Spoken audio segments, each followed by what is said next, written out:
દિવાળીના વેકેશનને લઈને પ્રાણી સંગ્રહાલયમાં લોકોનો ધસારો જોવા મળ્યો છે। સુરતના સરથાણા ખાતે આવેલા મહાનગરપાલિકા સંચાલિત પ્રાણી સંગ્રહાલયને દિવાળી વેકેશન ફળ્યું છે।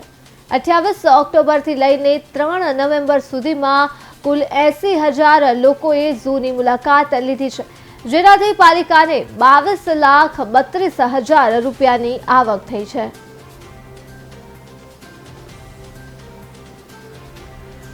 હું doctor Rajesh Patel, in charge zoo superintendent, Sarthana nature park, Surat મહાનગરપાલિકા।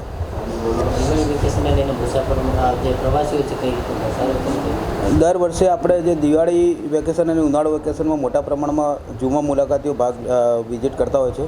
આ વર્ષે 28 તારીખથી આપણે દિવાળી વેકેશન શરૂ થયેલું છે, એટલે 28 તારીખથી ગઈકાલ સુધીમાં કુલ 80,000 જેવા મુલાકાતીઓએ ઝૂની વિઝિટ કરેલી છે અને તેઓની પ્રવેશ ટિકિટ પેટે કોર્પોરેશનને 22,32,000 રૂપિયા જેટલી આવક થયેલી છે।